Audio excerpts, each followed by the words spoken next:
Fallout Equestria. Forget. By Civil War Pony. Read by Forrest. Part 1. Welcome to my past. Many Pegasi know my name. Perhaps you've heard of me. My name was Lightning Dust when I lived. Although many know my name, few know my story, or rather how I found myself currently sitting in what you might call a heaven, depending on your own point of view. Truth is, I was never really good at being humble, and I guess writing this story down, I hope I can at least convey some of my legacy to you. I know I have burdened my family for generations with the shame of my expulsion from the Wonderbolt Academy. Trust me when I say it, it was never my intention to cause so much pain. It seems easy, I guess, with the hindsight of having sat in that place for so long, to not really recall the chain of events that led me here. When you die, time doesn't really seem relevant, so when I lost my life, a lot of my memory died with my body. So I will try my best to tell at least what parts I can remember. So, where to begin?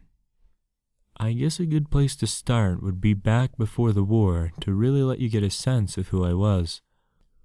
Well, as you already know, my name was Lightning Dust. In the city of Cloudsdale, I had already developed quite a reputation before being admitted into the Wonderbolt Academy. When I was a filly, I was considered one of the best flyers in summer flight camp. When I grew older, my flying skills only got better. I loved to fly through the storms and push myself to test the limits of my wing power. I had few friends growing up, or at least no pony I became really close to anyway. I was all too quick to find fault in other ponies' flying styles. I always considered myself to be the best and went out of my way to prove it, like when I crashed a race being held to determine who was the best flyer in Cloudsdale. Needless to say, I bedazzled every pony there with my skills. One day, while I was lifting some weights in my home, I received a knock at my door. Opening it to find the mail pony had arrived with a letter for me. Taking it from him, I saw it had the official seal of the Wonderbolts embossed in wax on the front. I excitedly tore open the letter and squealed as I saw I had been accepted into the Wonderbolt Academy. Slamming the door in the face of the confused mail pony, I raced upstairs to pack my things for when I needed to report to the academy. I barely got any sleep that night. I was too excited, but at the same time also really nervous. I had always wanted to be a Wonderbolt. Every Pegasus dreams of flying with the greatest team of flyers in all of Equestria. It was almost impossible for me to even think that this was really happening to me. I had to pinch myself just to make sure I wasn't dreaming, and needless to say, I wasn't. I counted down the days to when I had to leave and marked each day that passed on my calendar. When the day finally arrived, I threw off the covers of my bed and then quickly showered before making myself breakfast. I was in such a hurry to get going, I had to remind myself to grab my saddlebags before stepping a hoof out my front door. After making sure I had gotten everything I needed, I took off flying as fast as I could to the academy training grounds. I wanted to make quite an impression at my first day at the academy. When I arrived, I watched as teams of other trainees soar through the skies in formation, and when it was time, I took my place in line after dropping off my saddlebags. Next to me was a Pegasus with a rainbow-colored mane and tail. She had a sky-blue coat, and her cutie mark was a cloud with a rainbow thunderbolt. I could sense that this pony was not like every pony else. She, like me, had something to prove to the Wonderbolts that we belonged there with the best. Turning, I saw Spitfire making her way down the line, personally sizing up the recruits. When she got to me, she said that I probably couldn't get past the first flagpole without tiring myself out. I brashly replied that she should try me and let me prove myself. How full of myself I was back then. I felt like I could take on the whole world, but my foolish pride blinded me. Truth was, when Spitfire was standing before me, it felt like I had butterflies in my stomach.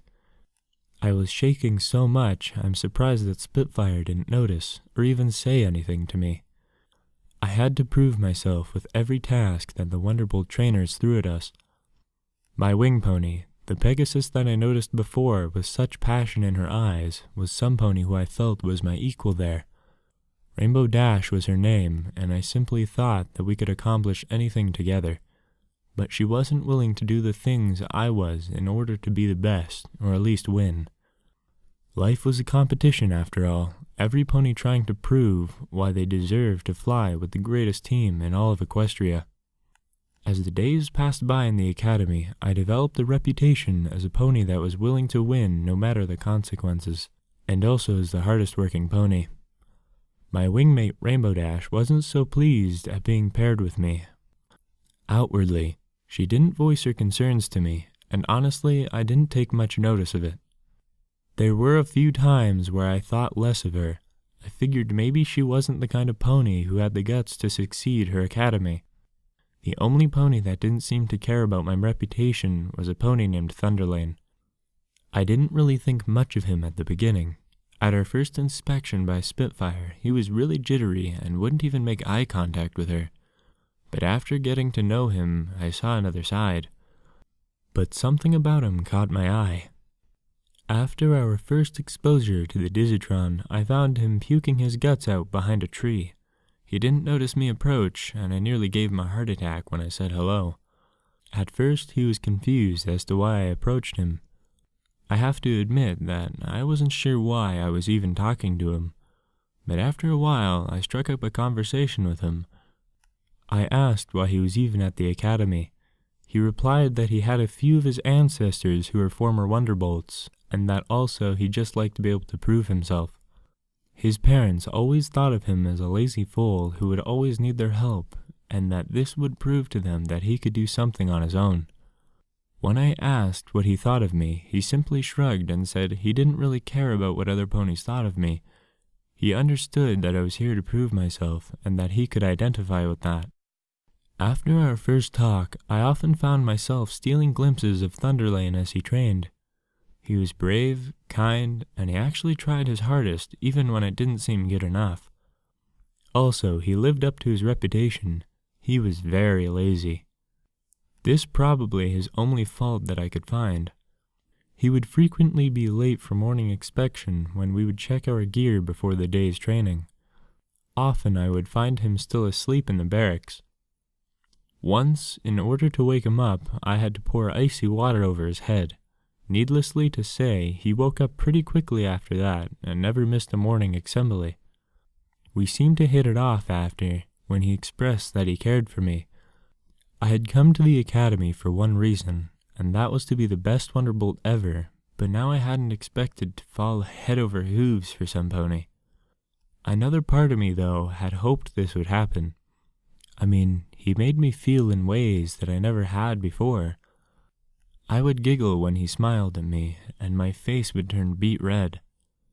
Things are strange when you are in love, and I wasn't sure where this would lead, but I was always ready for another adventure. So I gave in to my emotions and told Thunderlane that I loved him after we had just got done finding flags during one training exercise. I never saw a pony smile as wide as he did after I told him. It made me laugh, and he kissed me for the first time. This was something I would remember for the rest of my life. My last day at the academy is one I will never forget. Our task was to clear the skies over the academy as quickly as we could. Even though Spitfire said it wasn't a race, I was convinced that I and Rainbow Dash could do it faster than any pony else. Taking to the skies, our progress was slow and something seemed to be bugging Rainbow Dash. Clearing the skies of all the clouds was taking a lot longer than I had expected, so I proposed to Rainbow Dash that we create a tornado to clear the skies faster than any other team. Rainbow Dash agreed with a tone of reluctance in her voice. I shrugged it off, and we proceeded to fly faster and faster around each other, spinning the air into a vortex between us. It was working, at least for a few minutes, but I couldn't control it. The strain was too much for my wings to handle, and I spun out of the tornado. Dizzily, I shook my head, and the world for a few seconds wobbled, then came into focus. The tornado began to pick up more speed, sucking up every cloud in sight. As the tornado swirled out of control across the sky, the only thing I could think of how awesomely fast it was making our task go by. I was certain that Spitfire herself would certainly let me into the Wonderbolts after how quickly we cleared the skies. I watched as the tornado danced across the skies towards a purple balloon that emerged from the cloud cover. In the basket were 5 ponies, as one of them, an earth pony with a distinct accent, shouted, "It's a twister!" The tornado caught the balloon in its grasp, snapping the ropes that held the basket to it like twigs. The basket and its pony occupants quickly tumbled to the ground. I watched as Rainbow Dash and my other classmates saved the ponies before they smashed into the ground.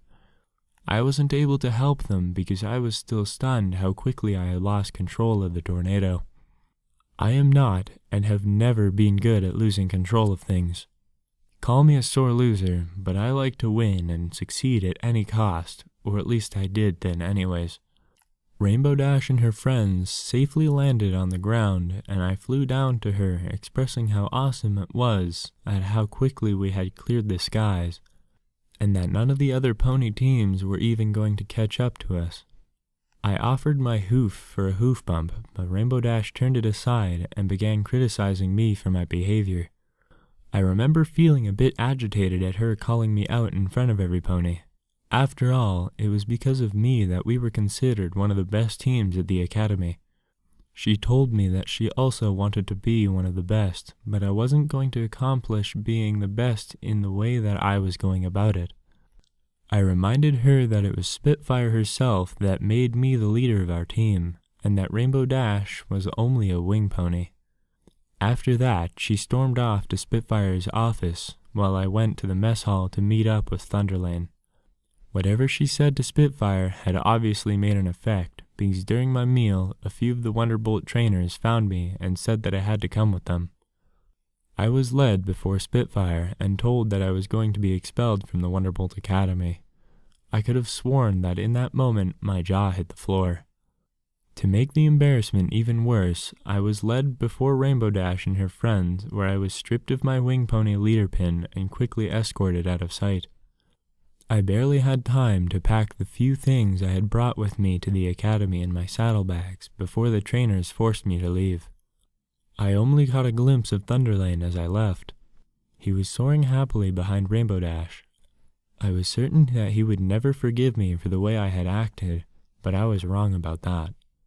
4 weeks afterwards, all I could do was mope around at home. I didn't bother to read my mail or even contact my family. I wanted to hide from the world. But I guess in reality, it was to hide my shame. I wasn't sure of what I should do. All I had ever wanted to be was a Wonderbolt. It was the thing that gave my life purpose and meaning. That was the first time I considered killing myself. I mean, what was the point in living if my dreams were smashed to pieces long after the pain of the expulsion wore off? But instead of trying to kill myself, I just went and lay down in my bed, waiting for the grim pony to come and reap me. I don't know how long I lay there, and to be honest, I didn't really care, but a knock at my front door woke me from my self-pity. Trotting into the bathroom, I quickly tried to fix my appearance. I barely recognized the disavowed image that stared back at me with sunken, puffy eyes that were still red from all the crying I had done. My mane hung in strands over my face, hiding some of my reflection beneath dirty, unkempt clumps of my mane. My coat had faded beneath the grim and sweat from the lack of bathing. I hadn't attended to certain personal hygiene needs, and I could smell myself within the small confines of the bathroom. I took some perfume and sprayed it on my filthy coat, trying to hide the smell. Rushing towards the door, I pulled it open to see Thunderlane standing there with a big smile that spread across his muzzle. He held up a bouquet of flowers, saying that he had missed me. I was stunned just to see him standing there on my doorstep. I was fairly sure that I was dreaming, or that this was some sick illusion by the grim pony had taken in order to escort me into the afterlife. But after a few seconds of awakened silence, I knew it was really happening. The only thing I could do was wrap my hooves around Thunderlane's neck and bury my nose into his mane, sobbing like a little filly. He rubbed my back and said that everything was going to be okay. He spent the night in my home and helped me feel better. After spending the night with him, the pain of expulsion diminished slightly, but I felt like I needed to make a change for the better. I had been my own worst enemy by recklessly putting other ponies in danger so I could succeed. I knew that in order to redeem myself, I would have to change, but I wasn't sure how I could go about starting to prove to others that I had indeed changed for the better. Unfortunately, I would find my opportunity to finally prove myself when the war began only a few years later. End of Chapter 1.